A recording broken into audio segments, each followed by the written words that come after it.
functioning borderlines. What is that anyway? I can tell you what it means to me because I think there are high functioning borderlines and I don't know what else to call it. I think it's like on a continuum or a scale. Like let's say you have 1 to 60 with low 1 being the lowest, 60 being the highest functioning. Obviously, the higher functioning you get, the more they're going to be able to blend into society, keep a job, learn skills that help them to get along with people. And it doesn't mean that they don't experience some pain, but I think they can become more adept at hiding their borderline symptoms. There's such a thing as the quiet borderline that you may not see very often, or that's more introverted, or they internalize their pain on themselves. But even if they're the quiet borderline, if you know the person, if they're a family member, a mother, a sister, you're going to see that borderline. You're going to interact with the disorder sometimes. And then other times it appears to lie dormant. But by high functioning, they can acclimate into society. And when they're in the workplace, for a lot of people, it will go undetected because they are so good at functioning as the norm. And generally speaking, it would have to be triggered. I think when you have a lower functioning borderline, it's harder for them to function in society. They're probably going to have more rages and outbursts with everybody. It's just they're going to, be shaking a lot more, just have a more difficult time getting it together. High functioning people, they can go above and beyond even your average everyday person with making things happen, getting things done, being creative, making things amazing. So yeah, high functioning, it doesn't sometimes their fear of abandonment is only triggered with their family members, their children, somebody that they feel really close to. It may not be triggered with friends or coworkers, but they can still have emotional outbursts that someone will be very confused by. Like if they're in like they're dissociating, or they're having emotional dysregulation, which I've done a video on that. Check it out. If they are triggered emotionally, sometimes it may not make sense and they can't control it. It could be, I told you to put that tablecloth where I told you to put it, and you're like, where is that coming from?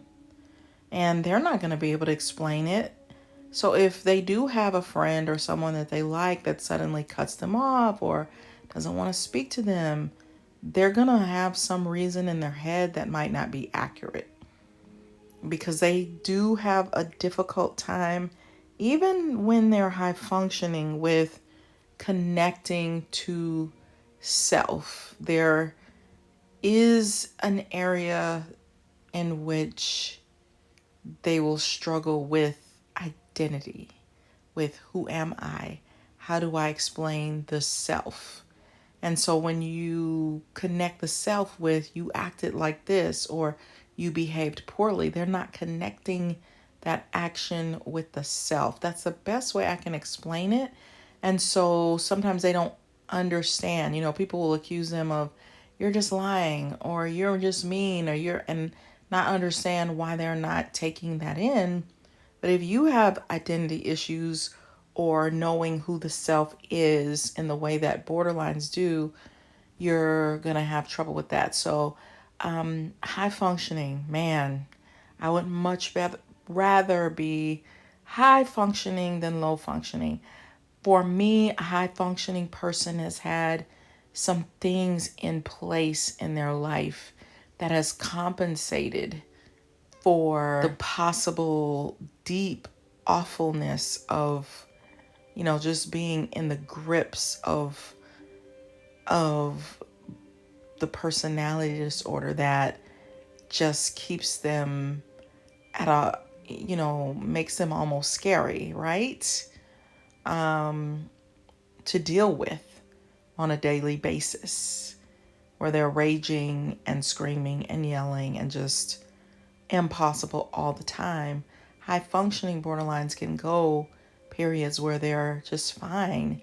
It usually has to be triggered by something, whether it's abandonment or, but that's something that they have been blessed.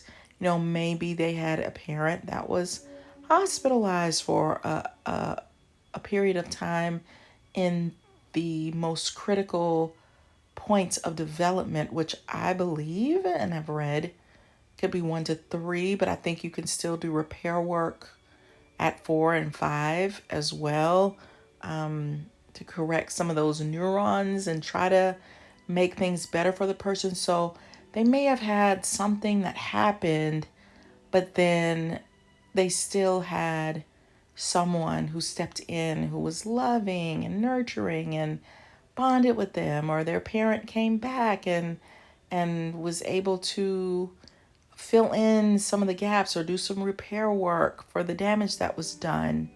Or they are highly, highly, highly intelligent. They were just born with higher than average IQ, a higher than average IQ.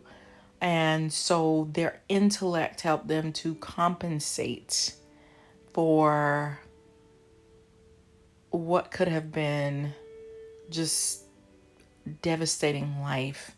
And so with their intelligence, they learn to fill in some of those gaps, whether it's I stay busy or I help people or whatever it is, they can kind of fill in some of those gaps, or they connect with the right people, the right teachers, the right spouse, somebody that helps them.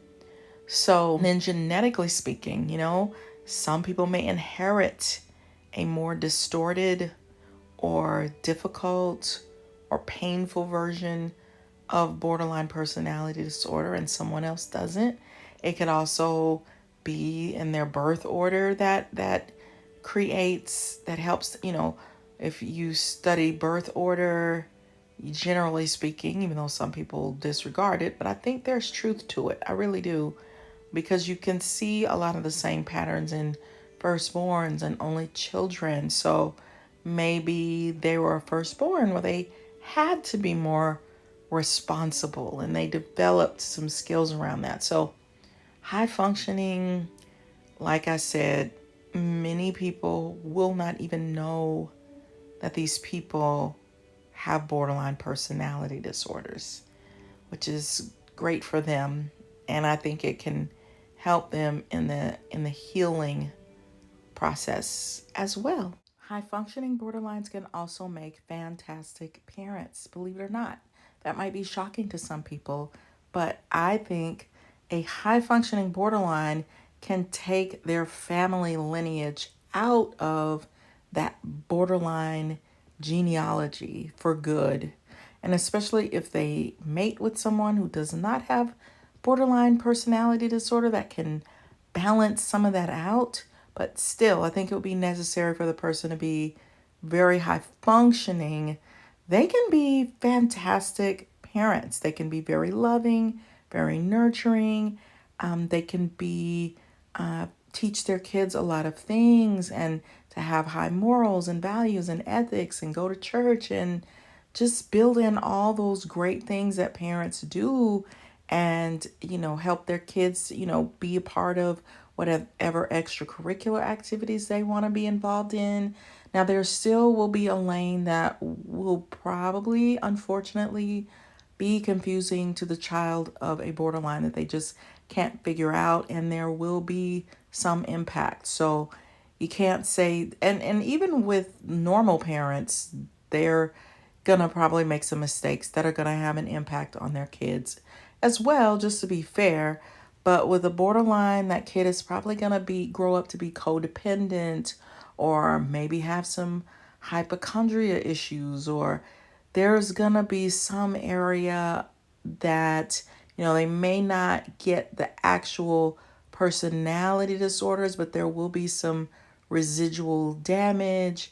They also will probably be enmeshed with that parent and have blind spots to it and think that's normal, and, talk to the parent every day, several times a day, those kinds of things that are not necessarily bad or the worst. I'd rather be codependent than have borderline personality disorder.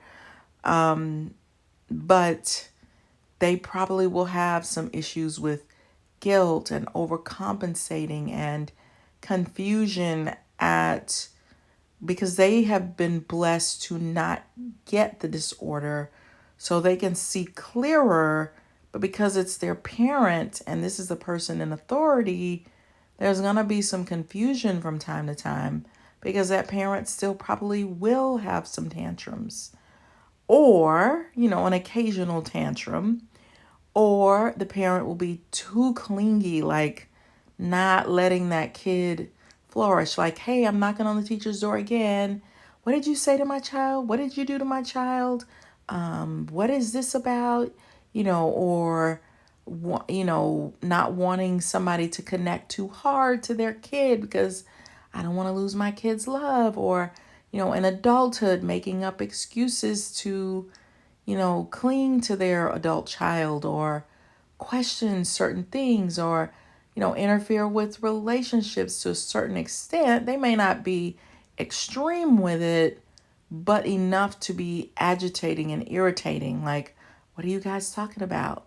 The child will get a sense that that parent doesn't want them to connect, even though they want grandkids, but they're kind of interfering with the closeness that comes in a relationship, which could be why you see some mama's boys, their mother might be a borderline. And so it still creates some damage, but still, hopefully the child of a borderline who miraculously escapes that difficult disorder, hopefully they can create genetics in their spring that eradicates the disorder altogether. Like, to me, that would be the biggest blessing. But they would still have to be careful with their parenting and make sure that they're bonding with their kid and doing really good things, to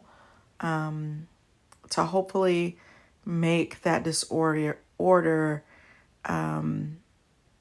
something of the past.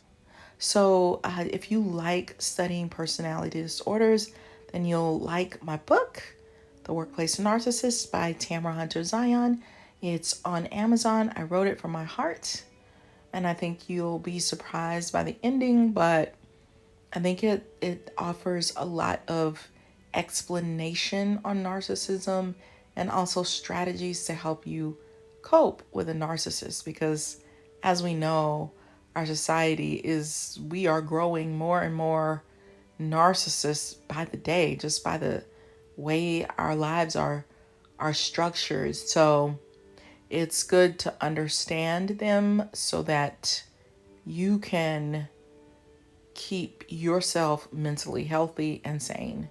So please like my video, share it with people. I would really, really appreciate that. I've studied a lot, so I know a lot, but it's just, getting it out there to people. That can be the challenging part. So I hope you guys have a wonderful day. Take care. And let me know in the comment section if there's any topics that you want me to make videos on with any personality disorder. I would love to do that for you. So take care. Bye-bye.